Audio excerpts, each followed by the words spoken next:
So good morning, everybody, and welcome to this NCAD webinar, Designing for Circularity. It's a pleasure to have you all here and appreciate, especially on a Monday morning, that you've made time for it. And we were really encouraged by the number of people that have signed up. So we're set to have quite a full room. My name, if you don't know me, is Gwen Cunningham, and I'm the Program Director for the Circular by Design Masters. And I'll be hosting and kind of guiding today's session and introducing you later on to our fantastic panel of designers and practitioners and educators, Mihai, Fran, Ferg, Jacinta, and Leisha.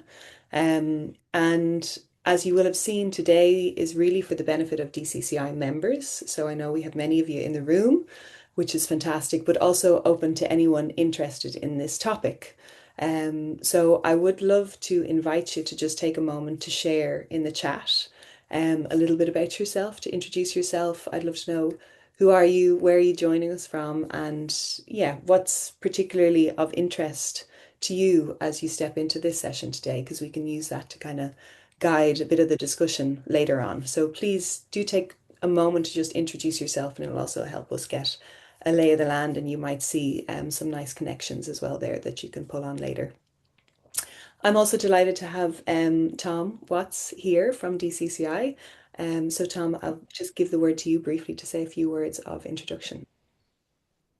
Thanks, Gwen. Hi, everyone. Good morning, and hello from a very sunny Kilkenny in the DCCI offices. So, yeah, just here really to represent DCCI and welcome all our members. And I hope this is going to be a very worthwhile and informative session. It generally is when Gwen is involved. So, always good to hear, the expert view on circularity.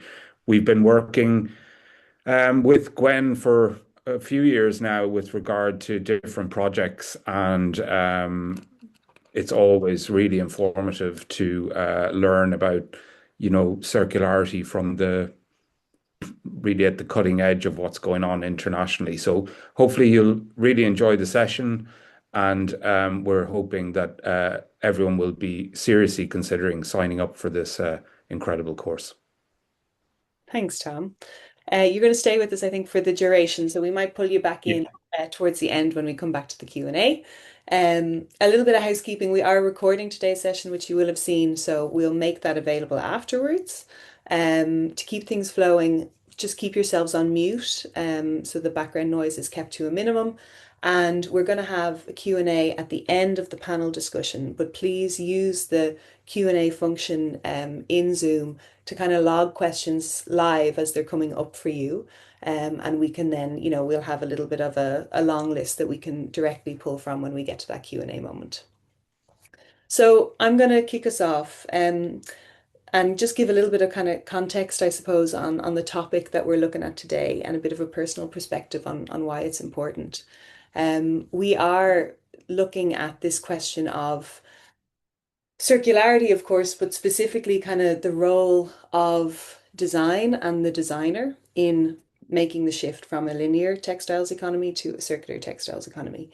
And I have to say, like, the more we move in this direction as an industry, I'm grateful that we need to spend less and less time talking about why we need to make the change, and more time dedicated to talking about how we do it and what actually comes up in practice as you're trying to do these things in earnest. But I will very briefly just give kind of a bit of a picture of the challenge, because there are some coming in maybe for whom it's useful.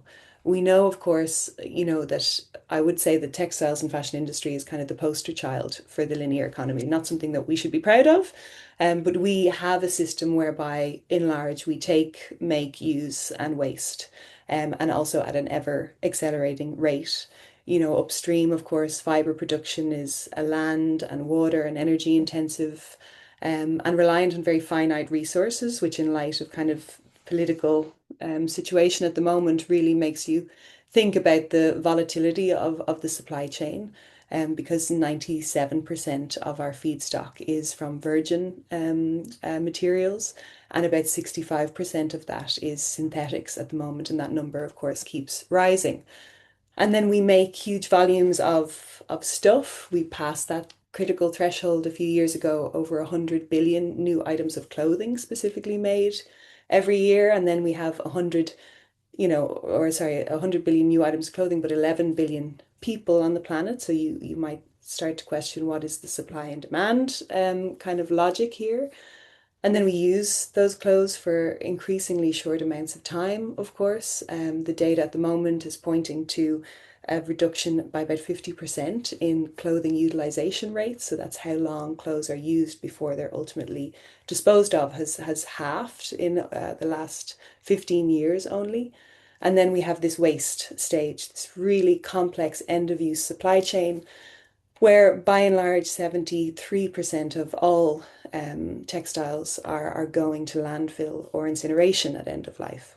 Um, and that is an average. In the US, that number would be closer to 85%. So we are, moving material very quickly through the supply chain into this ultimate end destination. And there's a lot of talk around recycling, of course, a lot of hopes, I would say, probably 10 years ago that it was going to be the silver bullet solution, but still those figures are staggeringly low. We have about 1% of all clothing actually being recycled back into clothing at the end of life. So this is the current state that we're trying to shift, of course. Um, and all of that linear system comes with an impact that's often quite impossible to really quantify, especially as the industry moves so quickly. But if you look just from a European perspective, we know that the Commission are telling us that in 2020, the EU's textile consumption made this sector have the fourth highest impact on environment and climate change, the third highest impact on water and land use, and the fifth highest impact in terms of raw material and greenhouse gas emissions. So we're seen as kind of heavy hitters, and not in a good way. And oftentimes you'll hear kind of a discussion around textiles as being the new plastics from a policy perspective in terms of the size of the problem, and therefore kind of that the size of the solution needs to meet the size of the problem, that there's a huge shift to make. And I think, that's really where this vision and this concept of circularity comes in as something that aims to kind of fix the fundamentally flawed way that we have designed the current system. And it says that, can we move to a place where we are actually designing out waste and pollution, where the products that we put into the system stay in use for as long as possible through maintenance, repair, refurbishment, remanufacturing, recycling, for instance. And of course, within that sphere of strategies, the logic is that there's a hierarchy there, and that we should prioritize the smaller loops before we prioritize something like recycling. And that we're also actively kind of regenerating the natural systems which have been diminished over so many years. So this is, I suppose, I would hope not kind of news to you guys on the call today, but that's a little bit of the background, of course, on why this work is important. And oftentimes you'll hear then, this statement that it starts with design, which sometimes can feel like both kind of like yeah, a great privilege and also a great responsibility. And this phrase, that 80% of a product related environmental impacts are determined at the design stage, is a really interesting one to kind of pause on and think about. That every decision you make in terms of the materials you're using, and therefore kind of the composition of the materials, the processing, the dye, all of that tied into that material, but also the cut and the construction and the fit of your garment or your item, the supply chain partners that you're going to work with. All of those decisions that you're making every day are locking in environmental impact, whether that's good or bad. Not only kind of upstream, but also downstream, because those decisions then determine the potential pathways for your product once they leave you after sale, whether they can actually be repaired or reused or recycled, all gets determined at that moment in time. Um, so design is kind of a powerful force that could be harnessed in a great way. But for me, thinking of designers as only kind of having an impact in the design of a physical product is also like a grave underestimation, I think, of the potential of design in this whole transition that we're trying to make. And when I think of that, I think of this brilliant experience I had a few years ago. I had the pleasure of meeting Bruce Mao at the What Design Can Do conference in Amsterdam. And he asked us, he addressed the designers in the room. It was hundreds of designers all sitting there. And he asked this like very simple and quite profound question back then. And he said, what is your ultimate purpose? Are you here to produce or to protect or to protest? And it was really kind of challenging, I suppose, or getting us to kind of shift our perception away from thinking of ourselves as people who make things only. Not that that isn't, a really valid area to work, and of course, there's huge impact that could be made in making things differently. But he was, I suppose, drawing our attention to the function that design has in society as a whole. And it really struck a deep chord with me at the time because I had gone through a very traditional kind of fashion education background and experience in an educational setting. But around that time, I was working, over in the Netherlands and working with an impact organization where we were trying to influence policy, or we were trying to develop new sorting technologies, or working with partners to try and integrate a certain new material into a supply chain. And you'd have imposter syndrome thinking, what am I doing in these types of settings? But listening to him, then you think, well, maybe designers are kind of uniquely positioned actually to be in those types of settings and to be doing that kind of work. And he said around in that talk that he was not so much interested in the world of design, but in the design of the world. That it is not something that sits within nature, culture, business, but actually it's something that informs nature, culture, business. And that, I suppose, links to I think the challenge that we have to shift from linear to circular is a design challenge, and we need to kind of rethink and redesign everything as we go on this path. And indeed, circular design has been named by the National Skills Council as kind of the next evolution in design capabilities. So what do we need to design? What do we need to rethink? Well, of course, materials are kind of the first thing that comes to mind because those are the inputs into the system. So we need to ensure that we're using safe, non-toxic, renewable materials that are ideally recycled where possible because we're trying to lessen the burden at that moment of extraction. We're trying to lessen our dependency on virgin feedstock. And that kind of draws us into this new kind of definition of materialism in my mind, where we become really, really deeply obsessed with materials and their functionality and their kind of their impact, their embedded impact, but also their ability to cycle through a system. And there's so much happening in this space. I mean, when I was thinking about how to share kind of a little bit of the state of play, it's difficult to know where to start, to be quite frank. But I think what's exciting me is some of the pre-competitive collaboration that's happening, because I think developing and scaling material innovation is really challenging because it's asking us to kind of shift really deeply embedded practices and partnerships and infrastructure.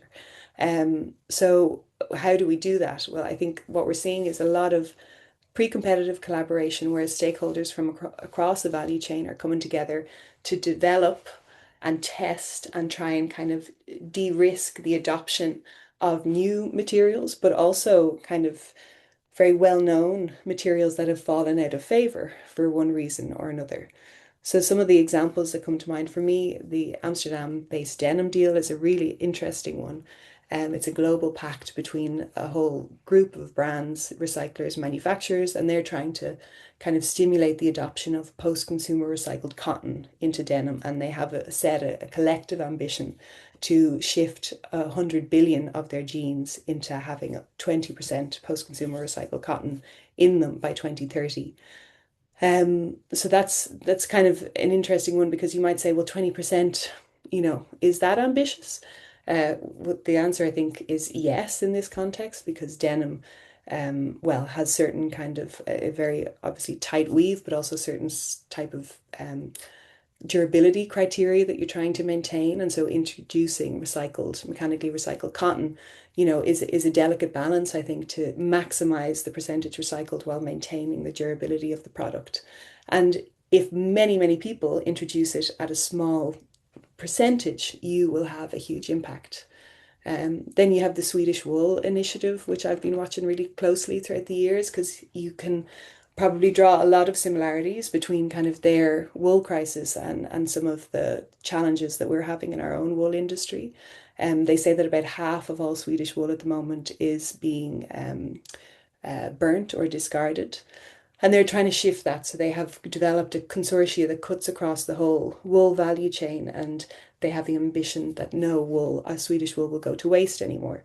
And the way they're doing that is by developing a whole portfolio of products that prove its applicability in lots of different kind of domains, not just fashion and apparel, but also interiors and automotive industry and, infrastructure, road infrastructure, for instance, and trying to kind of show what's actually possible with this material across a really large breadth. And they said that one of the key kind of things that unlocked the potential and really set off a lot of this innovation was the development of a Swedish wool standard, which is a classification system that they've developed, that really classifies how the fiber behaves and what it can become rather than the breed of sheep. And according to them, this really helped to kind of create a new language that could bridge the gap between the people who were trying to sell the raw wool and people who were interested in buying the wool. And so they could start to actually trade and have a conversation around quality of the wool rather than anything else. And then you have the Fashion for Good project, really recently launched, called Stretching Circularity. And it's, I suppose, addressing one of the elephants in the room, which is this question of elastane.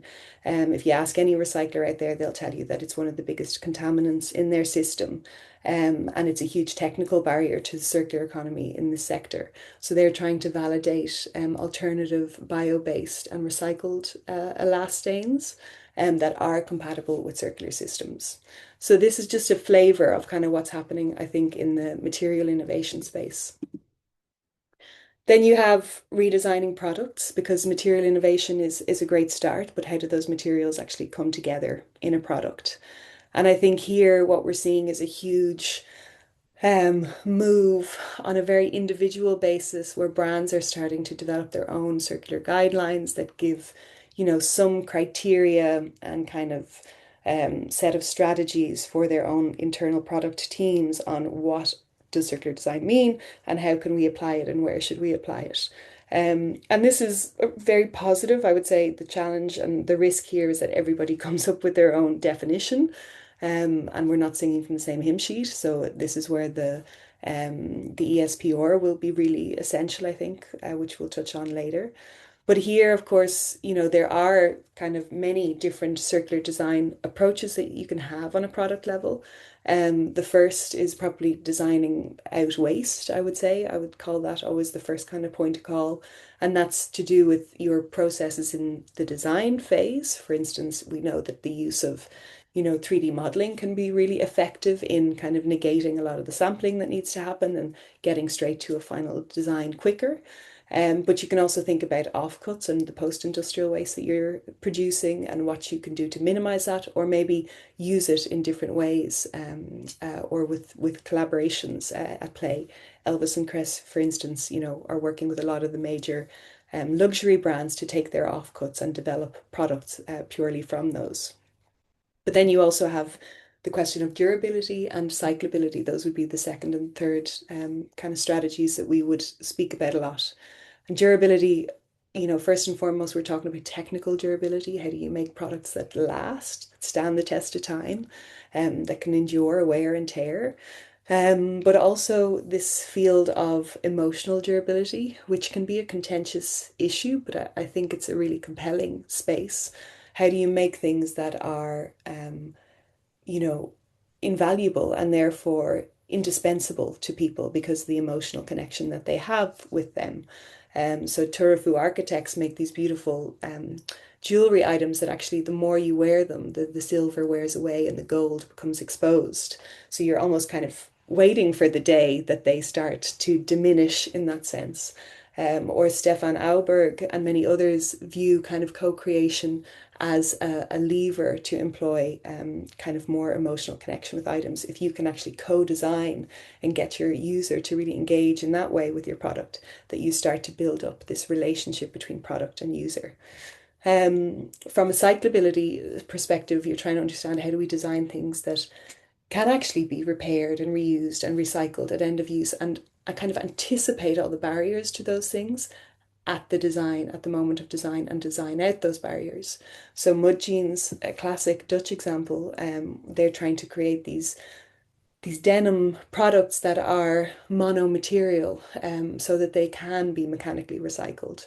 So they're, doing very simple things, seemingly simple, but of course there's a lot of innovation and thought behind them of getting rid of the leather patches, of moving to detachable hardware and so on and so forth, removing rivets and putting in kind of stitches instead.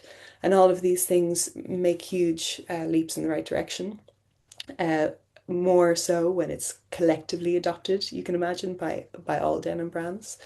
And then for complex items like camper, like shoes, where you've got, upper and lower parts and multiple very technical components that are necessary to the design, that's where we see design for disassembly and modularity coming into play. I love this camper example where they've designed the shoe that, that really can come apart at the moment when it needs to go back into the technical cycle.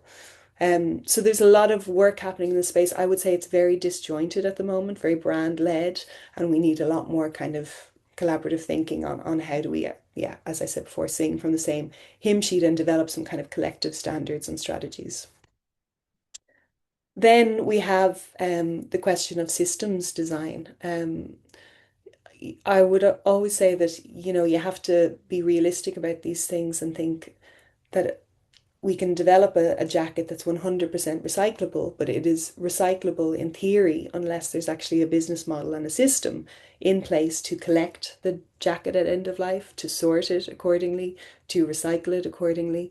And the same goes for something that's designed for durability or for minimal waste. So the system and the business model really enable the best intentions that we have as designers. And so they're really critical parts to keep in mind. And systems design is a huge topic that we don't have time to go into, that forms a big kind of backbone, I would say, of the masters. But systems behavior is largely determined by like the policy frameworks that govern it. And so policy and systems are really intrinsically linked. And I do think it's a really exciting time in Europe right now because we are being guided by this new EU textiles strategy that was launched a few years ago. And it sets out a really clear vision for our industry. It says by 2030, all textile products placed on the EU market will be durable and repairable and recyclable, to a great extent made from recycled fibres, free of hazardous substances, produced respecting social rights. And this vision then is set kind of supported by a whole suite of very concrete policy instruments and regulatory measures, like the ESPR, for instance, like the ban on the destruction of unsold stock, like the mandate for separate collection. And you've probably heard of it coming down the line, the extended producer responsibility scheme, which has now been adopted and it will be mandatory for all EU member states. And we've been given, a timeline to get this in place. So we have until June of 2027 to transpose it into Irish law, and we have until April 2028 to have every producer operating under the scheme and have it implemented. And this is really exciting time. This is a piece of legislation that will make producers financially and operationally responsible for the collection, reuse, and recycling of the products that they place on the market. So if you are someone who's placing product on the Irish market, this will apply to you. And, the devil will be in the detail in terms of how we design this and roll it out. But I think what we're seeing is, the strong statements from Europe and intention from Europe is really trickling down in a very positive way. And we're seeing the Irish government has been really dedicatedly working on advancing the Irish textiles circular transition in the last few years. So in 2022, we had the establishment of the Textile Advisory Group. Some of you, I think, on the call today may be members of that. I'm the acting chairperson at the moment. And it's a fantastic group of stakeholders that are kind of informing the government as they develop these different policies. And we saw the launch of the National Policy Statement and Roadmap for Circular Textiles, the first ever, just a few weeks ago, which really sets out a strategy on kind of how we are going to make the transition as a island. And what's very important, and I was very happy to see, is that the strategy really recognizes that, we're not going to make this shift through a change in regulation and infrastructure alone. And they specifically call out the need for the next and new generation of designers and industry professionals to be trained to do things differently from the outset, and that skill development is kind of going to be a key enabler of this whole movement. And that maybe leaves me to kind of possibly the last area of redesign, and maybe it should be the first, which is redesigning education. And how do you actually shape the kind of skill set and the mindset of current and kind of next generation of industry professionals so that they can, shape this new reality and also navigate it, because it's constantly changing and evolving field. And I always think of this kind of analogy of the chicken and the egg and what comes first, industry or education, who is really leading the change. Because so often I think, education follows industry's lead. But here I think there's a real need for the opposite, for us to be ahead of the curve, to proactively build these things now. And that's kind of what we had in mind when we started the work with DCCI back in 2023. We said, well, let's start by piloting a program that tries to address this topic and to build kind of circular design capabilities within the Irish industry. And so we were very fortunate to kind of onboard 11 companies from all across Ireland, some of whom are going to be on our panel today. And they embarked with us on quite a journey. It was quite exploratory at the time, a series of master classes, field trips to waste facilities, online, offline kind of engagement over 6 months. And then we also had an innovation festival where we brought in the wider kind of community. We had about 150 stakeholders and started to really look at what are the collective challenges that we're all facing. Because there's only so much that you can do as an individual, but really to kind of surface like what people felt were common issues that could be maybe addressed through collaboration. And that taught us so much, that experience. It really showed us kind of an appetite that was there, but also gave us some insights that really informed how we went on then to design the Circular by Design Masters that we launched in September of 2024. So just very briefly to share a little bit about the Masters, because we're going to hear from two of the second year students later. So the Masters is for two cohorts. Kind of on one hand, we wanted to be for recent textile and fashion graduates who, are coming out, I suppose, into the working world for the first time and looking to specialize their professional trajectory in the field of sustainability and circularity, that they want to develop a portfolio of work that can be a calling card and develop a kind of a book of industry contacts that they can also connect in with when they're graduating.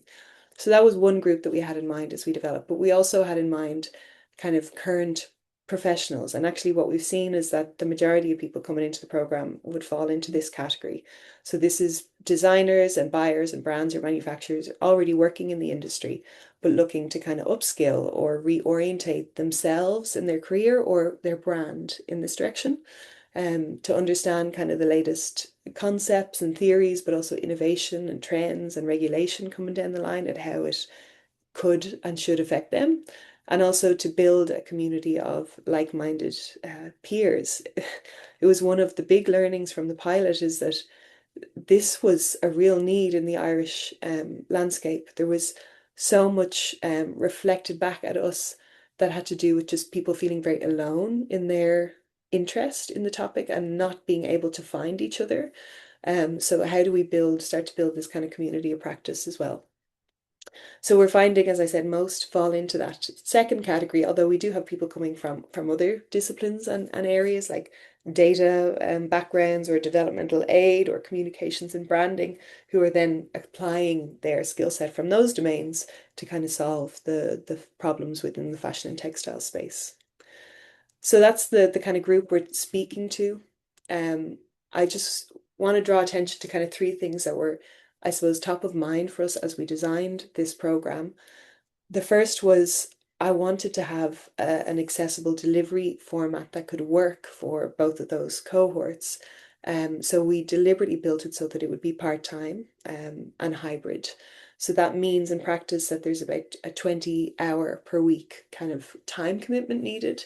And about 8 of those hours are contact time. So we meet on a Tuesday and we have a kind of a day together of classes, lectures, seminars, workshops, whatever it is. And then we have a Thursday evening tutorial time, which is one-on-one. So hopefully that allows people to really fit this into their, personal and professional commitments and not have to step away from their work, for instance.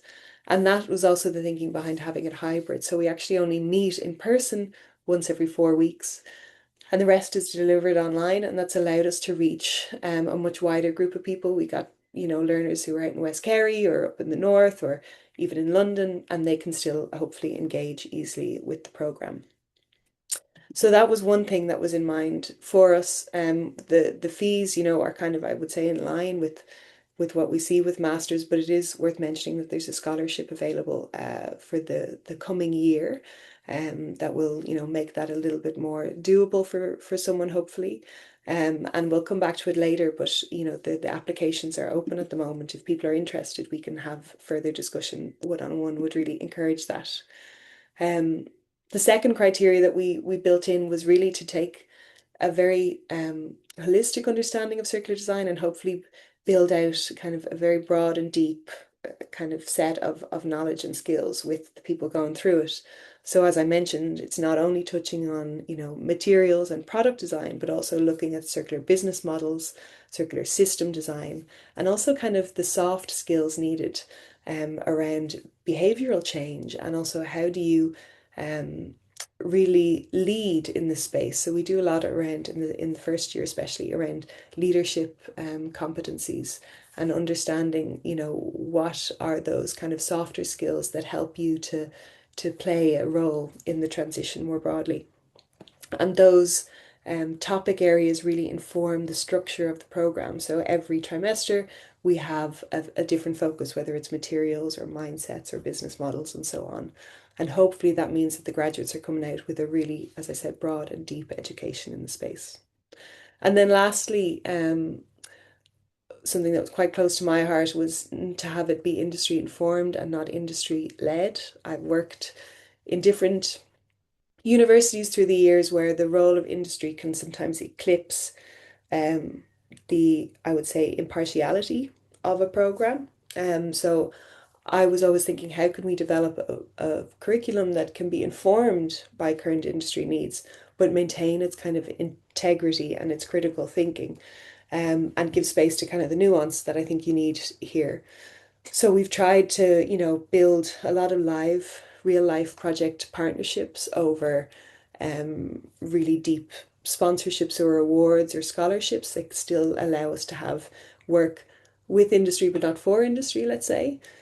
Take a whole value chain perspective. So not only view things through the lens of a brand, for instance, but really, engage with the full value chain, field trips to recycling facilities, to recycling expos, for instance. Try and view this challenge through different people's perspectives and lenses, and then ensure that the delivery team has real world experience in the space, and that we're also engaging industry through visiting lecturers, experts, collaborations, etc. You see some of the people who we've worked with the last year on the slide. So that's how we're trying to keep, a link with industry that also allows us to yes, talk back where it needs to happen. And I'm hoping we're successful in that so far. So that's a little bit about how we've started to shape the educational space in this area. And it's with that in mind, really, that I wanted to bring in our panel. So we have, a mix here. We've got two who were part of the pilot back in 2023, and I would say are alumni in that sense, and that's Mihai, Mar, and Fran and Ferg from the Slow Concept. So welcome to you guys. And we also then have two of our brilliant current students who are in their second and final year, and that's Leisha Carey from Leisha Carey Studios and Jacinta from Purple Peach. So I'm going to just take a moment to spotlight you so everybody can see. Here we go. I'm starting with you, Mihai. You're the first. Hi, nice to Hey, meet everyone. welcome. And we got Ferg. And I think Fran is very busy on the shop floor, so she'll be coming in and out. So we'll probably grab her a little bit later. Is everybody spotlighted there? Yep. Or great. Well, yeah, welcome. I'm not going to ask you like what came first, the chicken or the egg. That would be the hard first question to ask.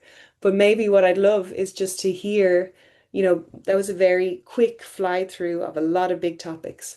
But I'd love to just hear from each of you. Maybe just give us a grounding in kind of what your approach has been in integrating circularity into your own practice and what that looks like today for you.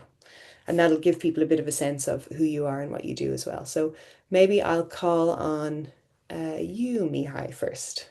And we'll do a bit of a Yeah, so I took part in the pilot program a few years ago, and I took part of it before I had actually launched my brand. So it really set a lot of foundations for my business in terms of circularity.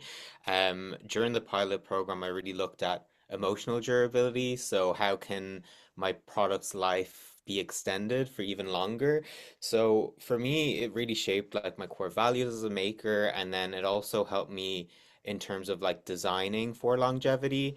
Um, and then also it made me address like my own physical capabilities. So I produce everything in-house myself, and that's such a core value of mine. So I started producing collections that were way smaller and more considered. So those are definitely things that I took into consideration because of the Circular by Design program. Thanks, Mihai. Leisha.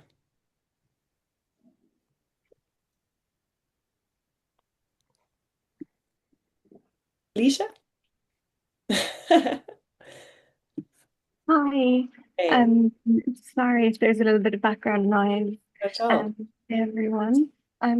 So yeah, so for me, I actually put my business on pause when I started the master's. So I'm in my second year now. We're kind of talking about the chicken and the egg. I Yeah. teach fashion design, garment construction, and pattern drafting. So my like learnings on the master's is going into my education practice, which is really good. And I have started to teach a sustainability module alongside garment construction. This is one of my students' pieces. I work for the ETB in Tipperary. So yeah, my kind of learnings on the masters have definitely they will inform my personal practice when I get back into that. But I've been kind of channeling it into my work as an educator, and it's been really good. But it's really um made me look at the system as a whole, which is the main takeaway. I think I was expecting to go into the masters and be redesigning products for sustainability and circularity and all of that. And actually, like products are part of a much wider system. So we're more in the realm of designing business models and redesigning systems so that products can be recycled and can like be looped and reused and repaired and resold and all of that kind of thing. So yeah, it's been amazing, and it's been quite nice actually to maybe pause my business so that I can put all of my work into or all of my time and effort into the master's projects alongside my teaching so that there's no pressure to implement it straight away into my business, that it's that's something that will come in the future. Mm. And Leisha, have you, or maybe it's too early to say, but has that been happening in the background, this process of thinking about, okay, how am I going to apply these learnings directly to my business? Are there any like early stage thoughts on how your business might shift because of it? At the moment, no. I'm not quite sure. I suppose I'm focusing on like getting to September and finishing the masters first before I consider kind of restarting my business or potentially continuing to work in industry for a while before coming back to it. Mm. So yeah, so at the moment it's all going into my thesis work, my final project. Mm, thank you. And Jacinta, you're a bit of a similar but different because you didn't stop the day to day. You're also in No. second year with Leisha, but you kept Purple Peach still ongoing, like full throttle in the background. So how has it been for you, and how has this work started to integrate into your practice?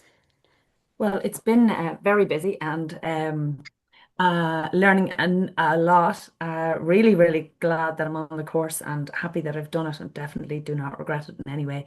I think I have my own design brand, and I make everything bespoke. Individual pieces for customers, mostly bridal, but often just alternative outfits for going to things, occasion wear. And of course, I'm supplying Fran and Fergal in the slow concept. Very happy with that too. But where I think my obsession is a little bit about the materials and the fabrics. And when I started to change over my business and my mindset was already in the sustainable and circular space long before I did the course, but couldn't just get it focused correctly and felt very alone in terms of how to do it and what to do, and even the language that is used in this industry. I Yeah. think the course has helped me in a lot of ways in that respect, in terms of educating me so that I can educate my customer.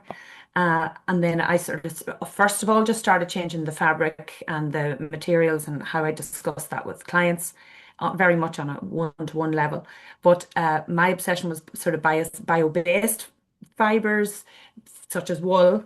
And the thing that I've come across is biofabricated fabrics, such as, like, let's say, mycelium, mushroom. So it's really, really interesting to just stretch and stretch and stretch my knowledge and my understanding of that. And then one of the interesting things with the course, I would have said, was how when we worked as a class together, and it sort of starts coming out what your strengths are, and it's other people saying it to you again and again, that um, reinforces it in you. And when you work on your own, you're not sure, and you're talking to yourself all the time, and that's not always a good thing. It's very good to have the influence of other people around that are all very, very creative, very open-minded, and very, trying, at the cusp of something very new, that we all sort of keep complimenting each other on the same thing, on an individual level. So everyone just kept saying to me about collaboration and communication, and I was just like, oh, I didn't even know I was good at that. So that's brilliant, because it's something I can be much more strong with in my business and have that strength of understanding about the subject matter, about how to discuss it with people, how to approach it with a customer, and how to approach my business and business decisions that you make now in the future. So that's kind of what I'm drawing from it very much. Gwen. Yeah. I love what you say, Jacinta, also about like it holding a mirror to you, do you know? And Yeah. I think when you're in this space, it can also become really overwhelming really quickly because there's so many things that need solving for, and you can really feel like, okay, what is my role in any of this? And I think maybe Fran and Ferg, you would relate to that. I remember so distinctly like our first session in the Circular by Design pilot, and those conversations in the early days of like, how are we, first of all, that circular economy is such an abstract topic, but then when you start to apply it at a brand level, there's so many facets to it, actually. And I think it can be very difficult to imagine how you're going to embrace all of these things under one brand. And I think that was one of the the things that was amazing to watch about you guys is how you started to adopt this in so many aspects of what you were doing. And now the slow concept has become kind of another Yeah. evolution again. So maybe I'll give the word to you guys to explain the journey that you've been on. Yeah, so I suppose by way of background, we were in business for about 2, 3 years with our own brand, which was Lily Mays, and we actually thought we were the bee's knees in terms of sustainability, all of these great things. We thought we were it. We actually thought that's why we were invited to be part of the pilot, so that we could be put up and showcased. And we very quickly realized the difference between sustainability, the difference between recyclability, and all of these things, and circularity. And we very quickly realized that whilst we were using dead stock and we were using reclaimed towels from the hotel industry to build product, we were miles away from it being circular. And that was probably one of the biggest lessons, definitely for me early on, was that there's more to all of this than just, as I say, recycling, and it's all about building product so that the product itself becomes circular. That makes sense? Yeah, and I very much after the pilot program, and I often say to my customers when they come in, because I think it's the nicest way of explaining circular by design to the normal person, is that they would come in and I'd say, I design for the end of life of this product, Mhm. because all life ends at some stage. So I want this product to fall into the sea, and it's nice because we're right beside the sea here. And I said, and I asked myself, how long will this stay in the sea before it fully disperses and causes no harm? And it gives a nice little intro and a little chat in a nice way, in a positive manner. And I very much got that from Circular by Design, the pilot program. So I suppose the learning for us from the pilot was on a just on a theoretical level. Obviously, it was the enlightening and the penny dropping of the difference between, as I said, the difference between just recycling and using. It's all about designing product. One of the biggest challenges that we had then when we moved on from the pilot was, how do we continue to monetize this? Because at the end of and I think that's still quite a large challenge for people.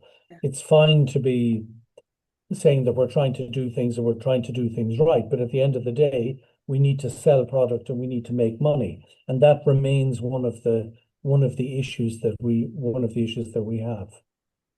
And Yes, that's can I just jump in there because I'm quite passionate about it, particularly since we started the slow concept, and I see all the young designers coming in and the pricing of their product, the time they took to make it, they're very unsure of where to go with their brand when they come to it being sustainable and circular and all of this. And I think it's the elephant in the room that really, really needs to be discussed when it comes to sustainability and circularity. I think there's a big passion and a big drive for it. Gwen would know I'm very passionate about it. I tell all the people that come in, first of all, particularly the younger people, sustainability has to start with yourself.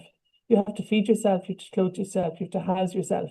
Because people are struggling mentally in that capacity of design and designing sustainability and by circularity. And I think by the nods, a lot of people are like going, yeah, this does need to be spoken to. And maybe it's a little bit that in the master program, it needs to be introduced, because I think it'll give room to everybody to discuss. And I think something fantastic could come out of it.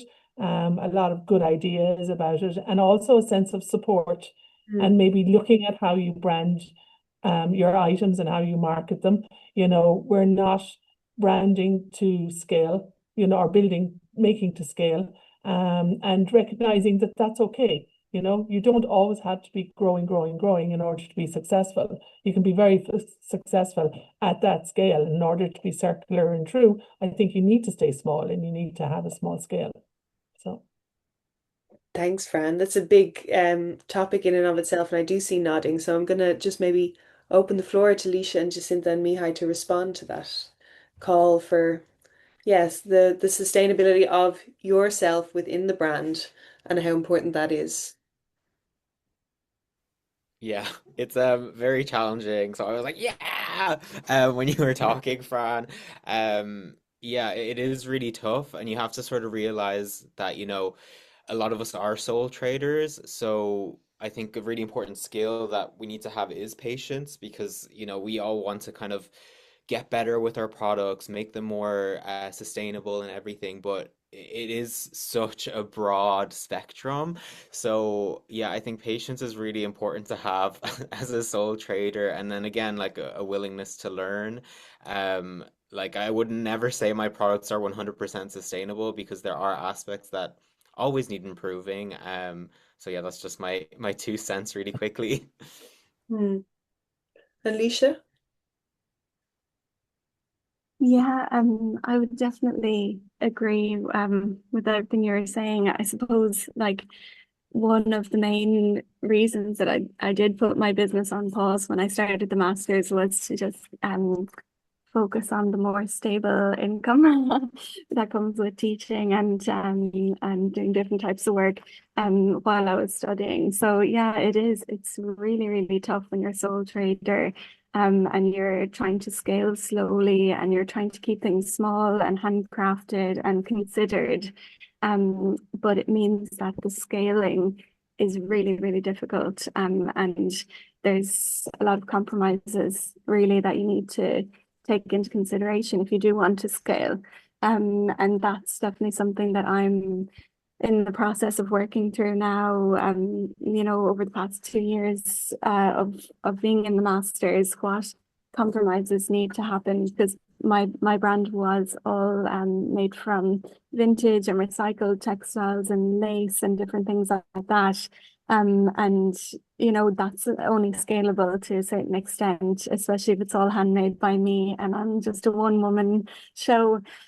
So yeah, so there's a lot that goes into implementing all of these sustainability practices in the background. And another thing that the Masters has really made me realize is it's such a different side of your brain doing all the business side of things versus doing the creative side of things. And you need to have time to switch between those two modes. For me, especially, like if I start into business admin one week and emailing, I have to keep on that train for the whole week and then I'll come back to creativity next week. So that's just and it's similar with on the masters. We at the moment we're working on our major project, so major research project and major design project. And it's actually been really nice that the two have been separated because the research was quite academic, writing up our bibliographies, reading loads of things, a lot of writing and analyzing. And now we're stepping into the design process, and it's a totally different side of my brain that I'm trying to re Kickstart. yeah, kind of recover and step back into the role of a designer. But yeah, when you're a sole trader, small business, or even a medium business that's trying to scale but also stay sustainable, and implement these circular systems, there is a lot of kind of admin stuff that needs to be done, and there's like different aspects to running the business and also keeping that creativity. That's a real balance, I think. Hmm. And you're calling it admin, Leisha, but do you mean but like the project management around what you're trying to achieve? Is that what you mean? Yeah, I suppose the planning, the connecting with people, emailing, Mm. writing up, even like analyzing your own business, to actually sit down and maybe create a document or a file or a folder on the laptop that allows you to reflect on your business. Yeah, all of that is kind of the kind of yeah, I suppose I'm calling it admin. Maybe there's a better word, but the more logical part of the business that you have to really focus in on, and it does take you away that little bit from your creative side of things. Yeah. And I mean, so I'm curious from all of your perspectives, if you look at kind of this space, what would you feel are the skills or competencies that you think you need as a designer to work in a circular way that maybe were a surprise to you, that aren't the things that might immediately come to mind, but that you're finding, oh, this has really been something that I've had to work on, and now that I see as like a core part of my skill set. I mean, Jacinta, you spoke about collaboration as this kind of invisible one that you weren't aware of. Yeah. I think I was doing collaborations, but I wasn't understanding that I was quite good at them, if you know what I mean. I just thought that this is how everyone approaches them. And it's only when I was in, since we started the masters, that it's been commented on a few times. And I'm going, okay, all right. So that leaves me more open to them because I feel a little more confident about where they can bring you and that improves your let's say your network. That really, really works on your network and who you know and how you work together and someone knows someone.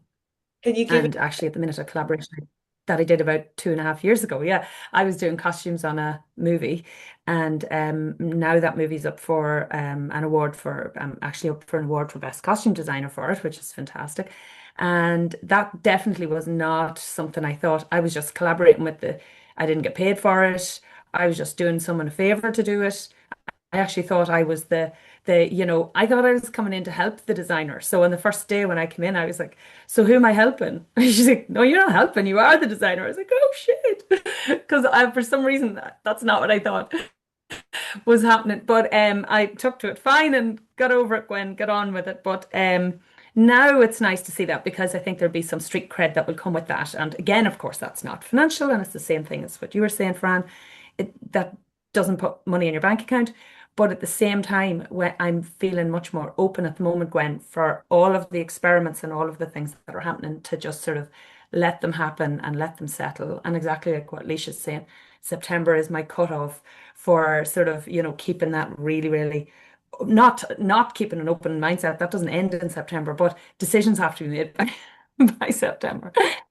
Because I don't think I could carry on with this level of hugely different pokers and irons in the fire all at the same time. I have to because I'm doing some of the education pieces and working with Cavan Munn and ETB on creative projects that they're doing, and they just ring me and say, "Will you do this?" And I'm saying yes to bloody everything just so that I can still finance the course. So you have to, I'm kind of a jack of all trades this year, Yeah. but definitely with the course, the things that are happening for me is that I feel much more confident speaking about it. Feel much more confident that I understand this space much better. I understand the language of the space much better.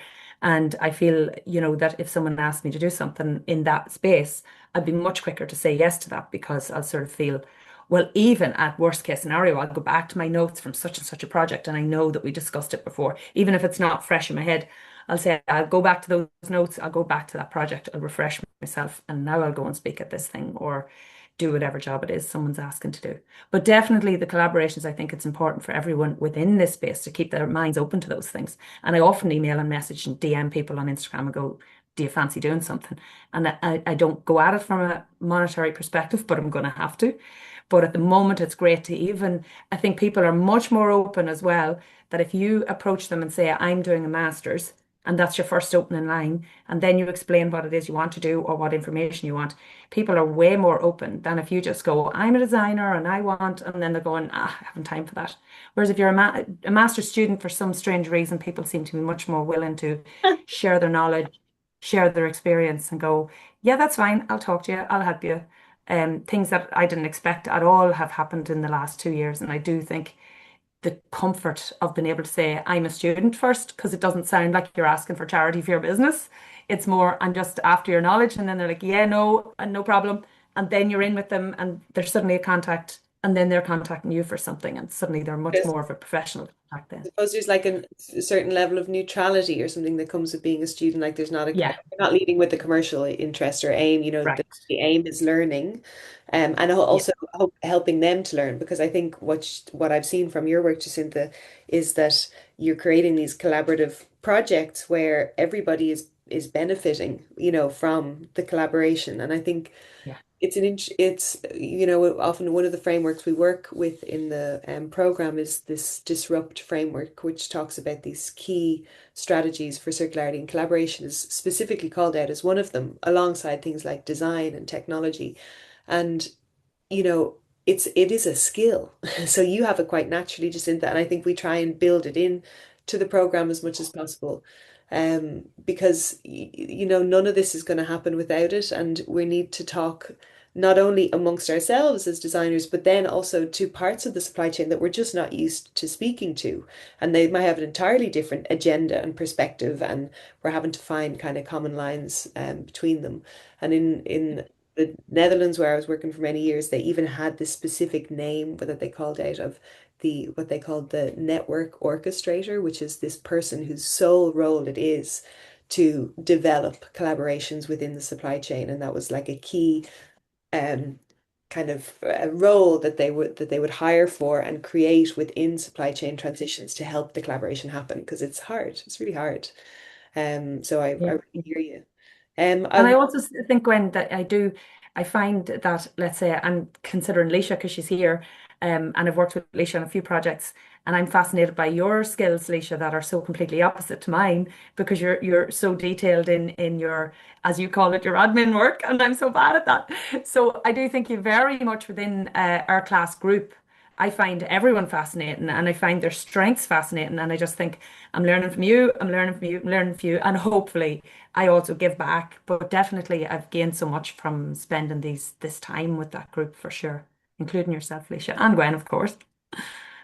maybe I'll ask you guys like what would you view, you know, you're obviously in the space, you're working now with these topics in your own practice or you're putting it on pause to apply it after. So it would be almost interesting, Leisha and Jacinta, to check back in with you guys in a year's time to see how it's landed and integrated. But if you look at what's happening like internationally, but also on a national level, what do you think is the one thing that needs to change still for this topic of circular design to really take hold? You know, what's the one change that has to happen, let's say in the next 5 years? Do you think that would be really critical to just launching us into the next stage of development? Right. Could I take that one? Yeah. Um, I think what's really critical is that there's a proper framework work from the government level um, of circularity and designing by circularity. I think the onus needs to go back onto the textile designers um, on it. There's too much focus on customer and customer buying and how they're buying, whether they're buying circularity or not. That's never going to change, and we can't make the changes that need to happen in a positive way unless it happens at the very, very beginning at the design stage. And that's not going to happen unless there's different protocols put in place. And I think that's kind of where we need to be going from now. Mm, Yeah. mm, And if I can just put it even a very same sentiment, I find that industry generally is very lazy.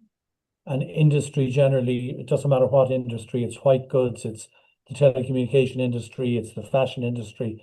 Industry by its nature is lazy, and industry by its nature is very linear. They want to be linear because there's a kickback for them with obsolescence and everything else. You just take, you take your classic iPhone, as an example of all of what we're talking about not being good.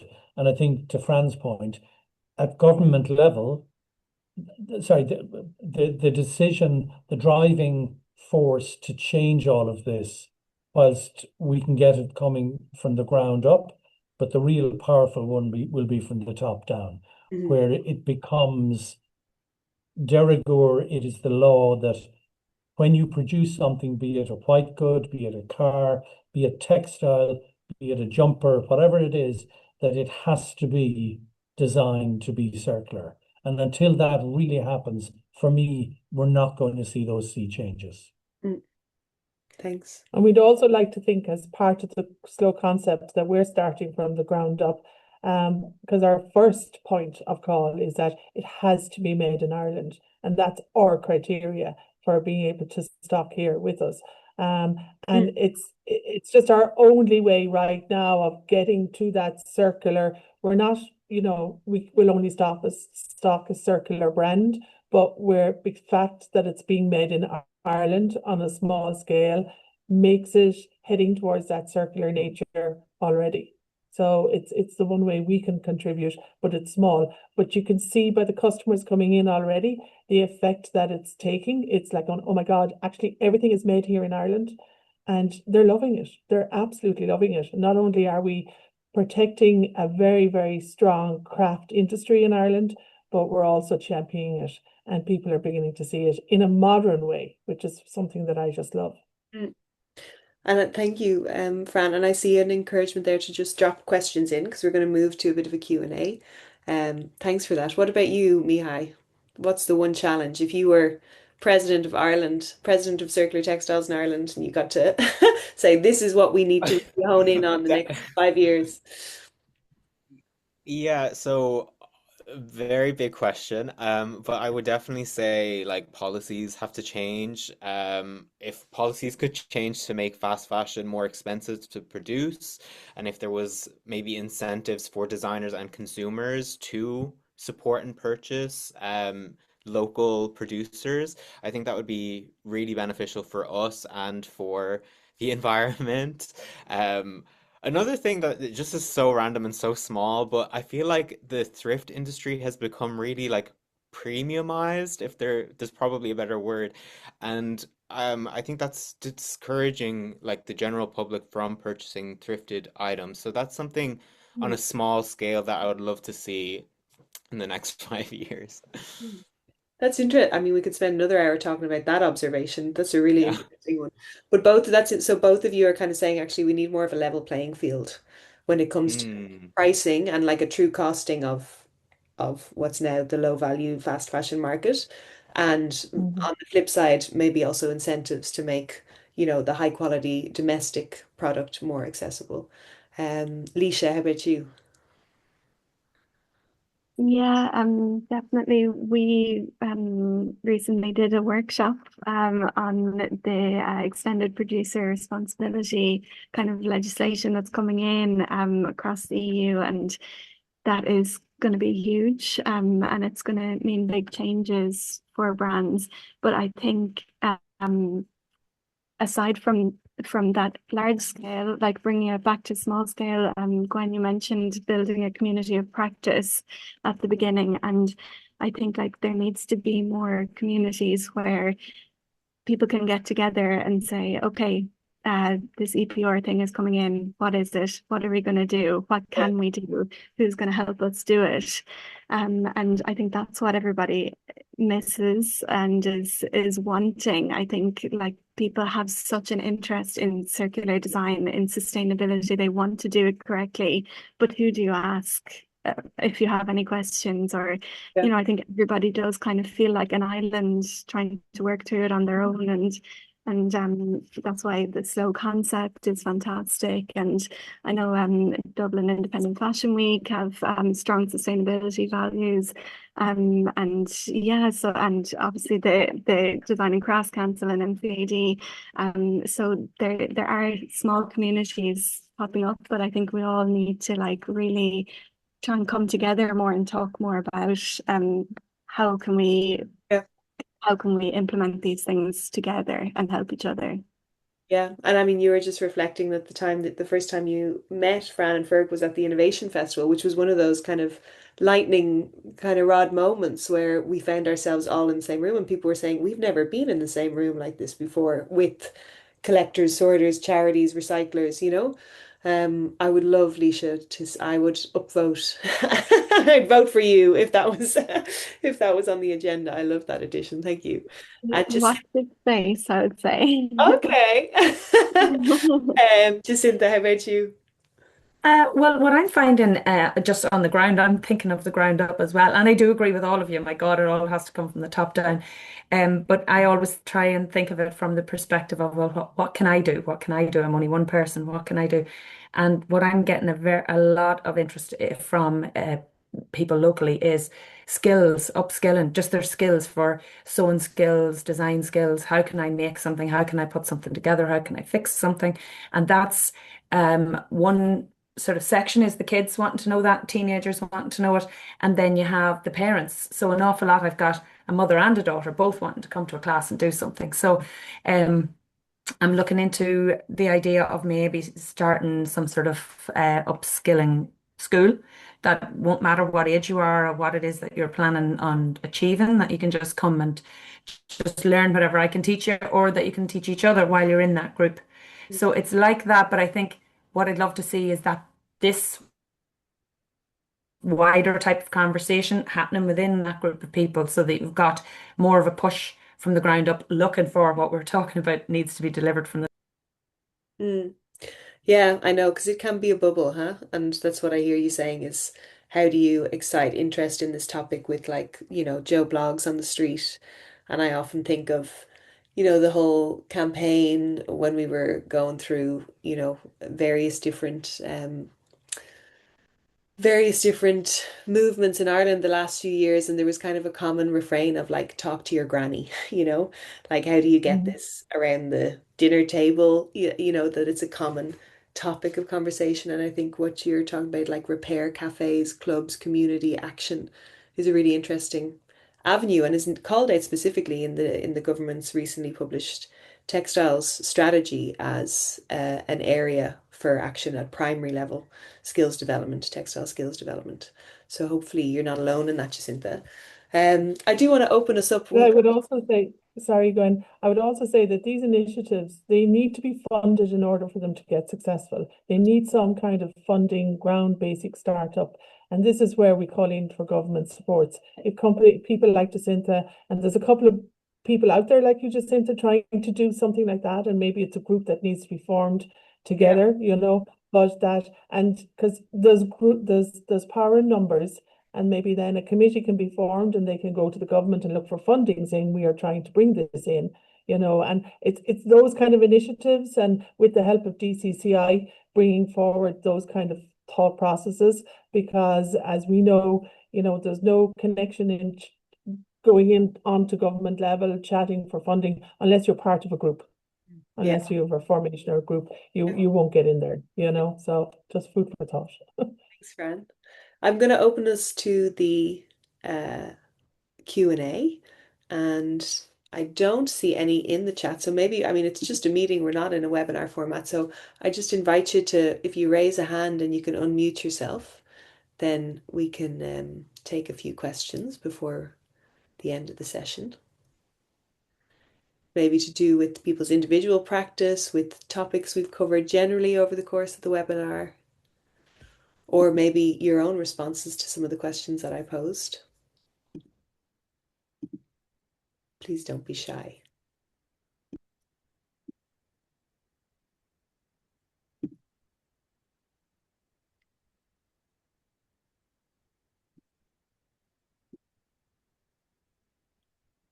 Or be shy, that's also fine. Um, well, maybe, as maybe you're chewing on if you have a question or not, I might ask the panel if you had one word of advice for people who are sitting there thinking of, how and if and what it would look like to engage in some kind of postgraduate study or to start, even if it's not through formalized study, start to really like look into this topic more. Where should they start? So that was the question I'll come back to, but I do see a hand in the air from Amy. Amy, do you want to come in with a question for the panel? Hello. Yes, thank you all for your lovely insights. Sorry now, I probably am a bit hasty. I don't have it fully formed, but it's just the thought of like, with the EPR coming in or thinking about uh, security in your job as a designer. Like, do you still see a place for small scale Irish independent designers to be able to actually still produce products, uh, even though you're kind of selling, also communicating the idea to kind of, cut down on consumption as well. Do you know what I mean? I'm like, it's a hard place to still be looking for an income when there's a real tension there. And I just think for Mm. small scale designers, I'm worried we'll lose them if these kind of like digital product passport and EPR stuff could really crush some of your freedom to create in a way. Mm. Are Sorry, you that was Gwen, messy. if I don't I, know. No, I think, can Yeah, I see if I understand, Amy, are you Yeah, asking about also like the administrative burden perhaps that will come with some of this legislation for the micro, small? yeah.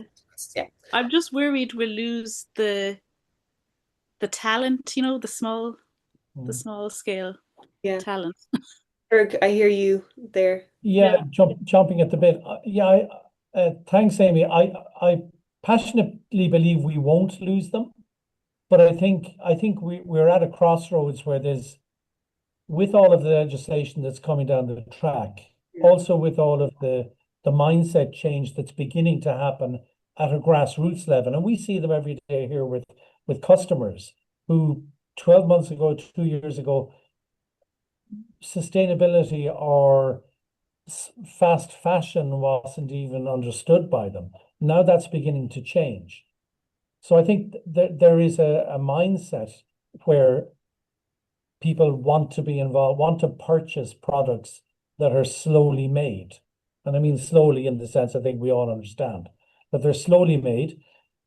Fast fashion is becoming more and more, the bad guy. That's happening on a daily basis. But there's a but, and the but is that, and the but leads into an opportunity. I think there's a huge opportunity for people to be ahead of the curve of what's coming down. Yeah. So there's the opportunity for people like yourself, there's for people like Mihai, for Jacinta, for anyone who's involved in making product at a small scale. We can wait until we're forced to do things, or we can be proactive by getting ahead of the curve. And I really think that's where the future lies. Mm. I really do believe there's a great future for people who are designing, making small batches, being considered in terms of the materials they use. If we stay ahead of that curve, there's a huge opportunity for people. mm, And I'm actually excited about, rather than downtrodden about the future for small producers. yeah. More consideration and That, smart design. Or yeah, And I would say I'd add to that yeah, absolutely. that like there's definitely a need for and well, I mean, that's what we're talking about today, I suppose, but not even in the format of a master's, but there's going to be a need for a really deep engagement with the micro, small, medium enterprises in Mhm. Ireland Yeah, in advance of, that deadline that been given for EPR to get yeah, everybody up to speed. And yeah. that needs to kind of be done centrally. Like you can't, we can't find ourselves in a position where everybody needs to understand all of the intricacies of what's going to be required of them on their own. That really there is a need to really build that capacity in the collective community. And there's also a bit that's built in because I think this keeps coming up, not just in Ireland, but in every member state as a big concern. I mean, we are, small, micro, medium are the majority when it comes to the volume of businesses. And so there is a delay there, like the implementation of April 2028, that is not for the micro and small enterprises. Actually, there's a year in addition for micro small enterprises to come on board with the EPR. So that's trying to anticipate for the fact that there's a little bit more of like a headway needed there to get all of those guys, and all of you in the room on board. So I think there's two things already there that we can really actively work on.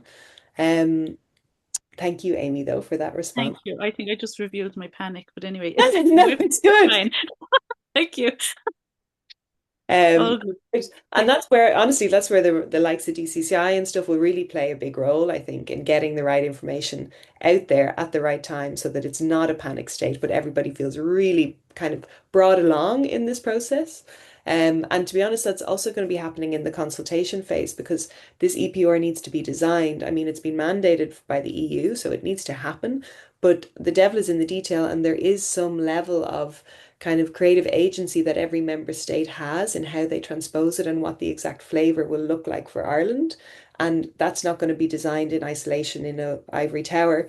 That design process is also going to involve stakeholders from the industry to hear what would you like to see involved in this, because things like eco-modulation are going to be part of it.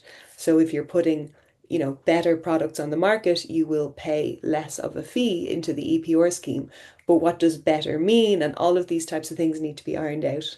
So that's going to be it's quite an exciting process of actual design of the policy ahead of us as well. And I think there's going to be a lot of consultation built in. So Serena Grimes, this is more of a question for you, Tom. Maybe EPR rollout, will DCCI run webinars on the fine print of how to implement all for small companies? Yeah, we're going to have to definitely put structure around this in terms of the small micro approach. I think that the bigger brands and companies will have resources that they can put behind it internally. But when you look at, the education piece that needs to be done, this is why this course and our collaboration with yourselves, Gwen, and all of the things that we've all been discussing, that's why they're so important. Like my own, just I suppose, reflections on this call, and it's been great, is if we go back to talking about Bruce Mao, and he was the first real keynote speaker that we had at Irish Design Week, and he set an incredible tone for Irish design in terms of the way he speaks about life-centered design. And when you put life at the center, and it's all life, not just human life, that ecosystems will organize themselves.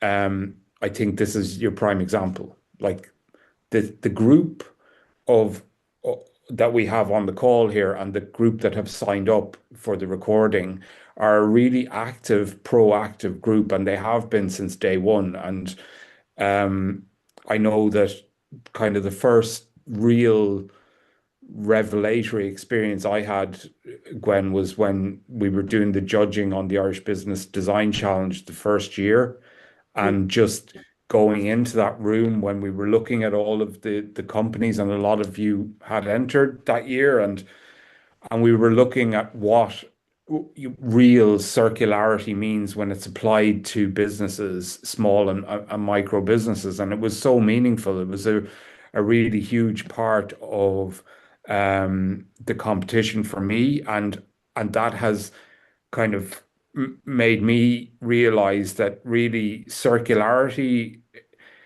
a huge amount of it is about knowledge, and a huge amount of it is about network. They're the two key things that are connected, that will make Ireland hopefully become a leader in circularity. And you have to say, like, I'm on the textiles advisory group, the government is genuinely proactive on it. Like they're taking real steps to engage with this legislation coming from Europe, and they're they're the signs are really great.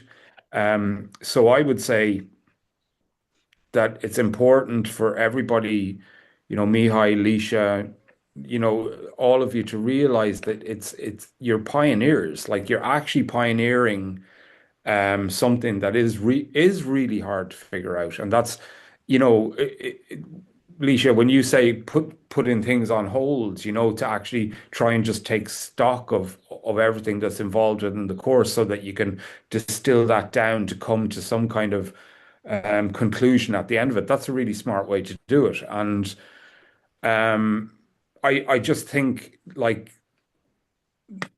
it's such a gnarly problem. Like there's so many angles, and there isn't one solution. It's going to be hundreds of solutions, different little solutions that evolve and become part of that ecosystem approach that Bruce Mao talks about, is where you've got lots of different interested people working together, communicating with each other, and putting life at the center. And through that ambition, something will emerge which will become really maybe unexpected or unforeseen. But I can guarantee you, from my own role with regard to Irish Design Week and the Irish Business Design Challenge, circularity is right at the core of everything. So anything that I can do to increase the support that DCCI gives, I absolutely will be on it 100%. But I really think that's the thing to bear in mind with this course is it's incredibly important, and it's probably all the more difficult because of how forward thinking it is, and how ambitious it is in terms of, like you said, Fergal, in terms of just being ahead of the curve with the knowledge, and then being in a position to help make things happen if those opportunities arise. Thanks, Tom. Thank you. We're coming right up on the hour, so that's almost a nice final word, maybe, to leave us on. Um, we have spoken also, Tom, at length about having more of these types of sessions, because I think what we've also heard Yeah. here is that there's just too little forum for this type of conversation for bringing people together. And Zoom, I wouldn't say is the perfect forum. It's really nice to see each other face to face and have these conversations in that way as well. So we'll definitely think a little bit more on whether we can make more time for this. Um, I want to be respectful of everybody given the full hour and a half, and thank you for joining us. We only started talking about this last Monday and we had over 100 sign-ups, which is incredible. Again, a kind of symbol of the appetite, I think. Um, what I will do after this is we're going to share the recording with everybody who's here, but everybody also who couldn't join us, and make sure that that's available. And yeah, I mean, we've been talking about education in a more broad sense today, but if there is an interest from any of you on the call to apply to the Masters, do get in touch. We'll make sure that also goes over email today or tomorrow. And if you want to have a one-on-one conversation with either myself or, maybe even someone on the program to understand more of the nitty-gritty and what's involved, happy to have that chat with you. The next application deadline is the 30th of April, and there will be another one after that, but we always feel on a first come, first served basis. So the sooner applications come in, the better. And it's a simple application of, a CV, a cover letter, a small portfolio of work to show us how you've been thinking and operating in this space. So that there's just an email gone in there in the chat that you can also follow up with. But this has been wonderful. I thank all of our panelists, Mihai, Leisha, Jacinta, Fran, and Ferg, in all of your respective very creative spaces, you putting mine to shame. Thanks for joining us this morning. I hope it was really, yeah, useful, enlightening for those listening in, and that we can continue the conversation. So thanks a million all, and have a great rest of your day. Thanks, Ben. Thank Thanks, you. guys.